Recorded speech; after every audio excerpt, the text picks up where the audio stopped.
देव उठनी एकादशी व्रत कथा।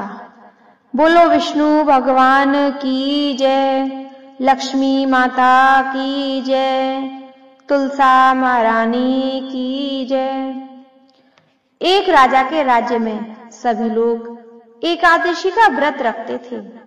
प्रजा तथा नौकर चाकरों से लेकर पशुओं तक को एकादशी के दिन अन्न नहीं दिया जाता था। एक दिन किसी दूसरे राज्य का एक व्यक्ति राजा के पास आकर बोला, महाराज कृपया करके मुझे नौकरी पर रख लें।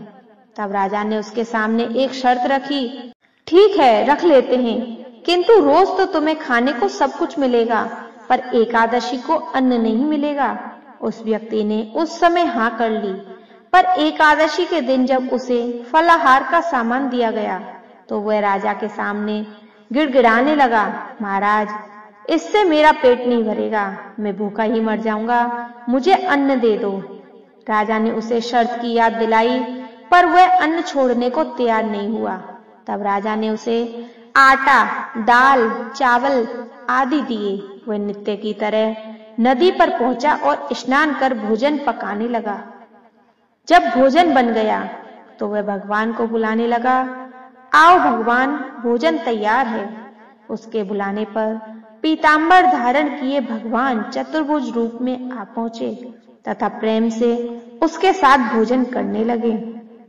भोजन आदि करके भगवान अंतर्ध्यान हो गए तथा वह अपने काम पर चला गया। 15 दिन बाद अगली एकादशी को वह राजा से कहने लगा, महाराज मुझे दुगना सामान दीजिए। उस दिन तो मैं भूखा ही रह गया। राजा ने कारण पूछा तो उसने बताया, हमारे साथ भगवान भी खाते हैं, इसलिए हम दोनों के लिए ये सामान पूरा नहीं होता। यह सुनकर राजा को बड़ा आश्चर्य हुआ। वह बोला, मैं नहीं मान सकता कि भगवान तुम्हारे साथ खाते हैं। मैं तो इतना व्रत रखता हूँ, पूजा करता हूँ, पर भगवान ने मुझे कभी दर्शन नहीं दिए।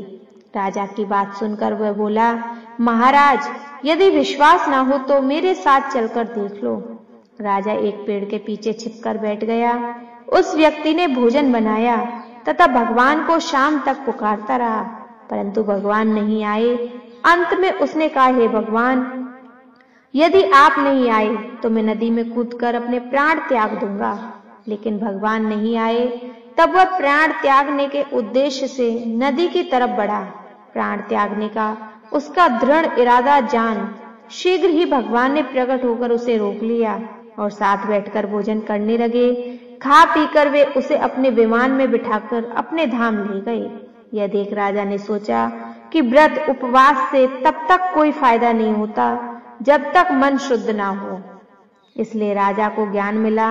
वह भी मन से व्रत उपवास करने लगा और अंत में स्वर्ग को प्राप्त हुआ।